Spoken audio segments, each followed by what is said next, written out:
নমস্কাৰ পৰীক্ষাৰ্থী আকৌ এটা নতুন ভিডিঅ'লৈ আপোনালোক সকলোকে স্বাগতম জনাইছো বন্ধু বান্ধৱীসকল আজিৰ এইটো ভিডিঅ'ত আমি আলোচনা কৰিম সাধাৰণ জ্ঞানৰ কিছুমান গুৰুত্বপূৰ্ণ প্ৰশ্নৰ বিষয়ে এইটো আমাৰ সাধাৰণ জ্ঞানৰ 13 নম্বৰ পাৰ্ট হয় যদি আগৰ ভিডিঅ'বোৰ চোৱা নাই তেতিয়াহ'লে প্লেলিষ্টত গৈ চাব পাৰিব প্ৰথম কোৱেশ্চন অসমীয়া সাহিত্যত কাক বিয়োগী কবি বুলি জনা যায় উত্তৰ ৰঘুনাথ চৌধুৰী লক্ষ্মীনাথ বেজবৰুৱাৰ আত্মজীৱনীখনৰ নাম কি উত্তৰ মোৰ জীৱন সোঁৱৰণ লক্ষ্মীনাথ বেজবৰুৱাৰ একমাত্ৰ কবিতা পুথিখনৰ নাম কি উত্তৰ কদমকলি লক্ষ্মীনাথ বেজবৰুৱাৰ একমাত্ৰ উপন্যাসখনৰ নাম কি উত্তৰ পদুম কুঁৱৰী অসম সাহিত্য সভাৰ প্ৰথম সম্পাদকজনৰ নাম কি আছিল উত্তৰ শৰৎচন্দ্ৰ গোস্বামী অসমৰ কোনখন জিলাত শ্ৰীসূৰ্য পাহাৰ অৱস্থিত উত্তৰ গোৱালপাৰা জিলাত অসমৰ আটাইতকৈ ওখ পৰ্বতমালাটোৰ নাম কি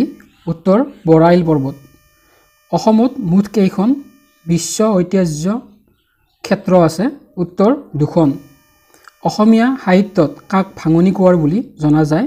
উত্তৰ আনন্দ চন্দ্ৰ আগৰৱালা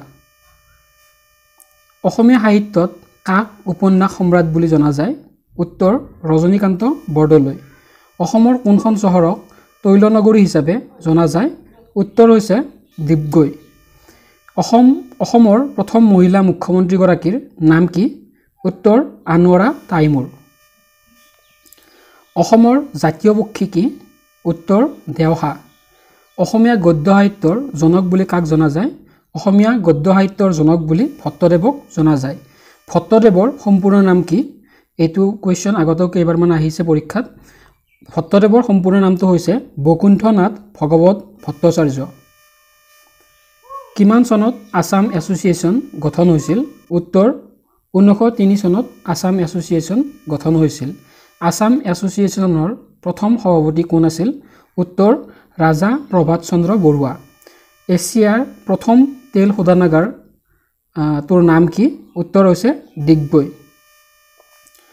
ডিগবৈ তেল শোধনাগাৰ কিমান চনত স্থাপন কৰা হৈছিল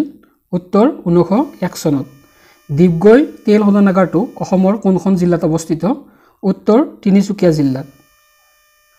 বৰ্তমান সৰ্বানন্দ সোণোৱালৰ অসমৰ কিমানতম মুখ্যমন্ত্ৰী উত্তৰ হৈছে 14তম সৈয়দ আব্দুল মালিকে 1972 চনত কোনখন উপন্যাসৰ বাবে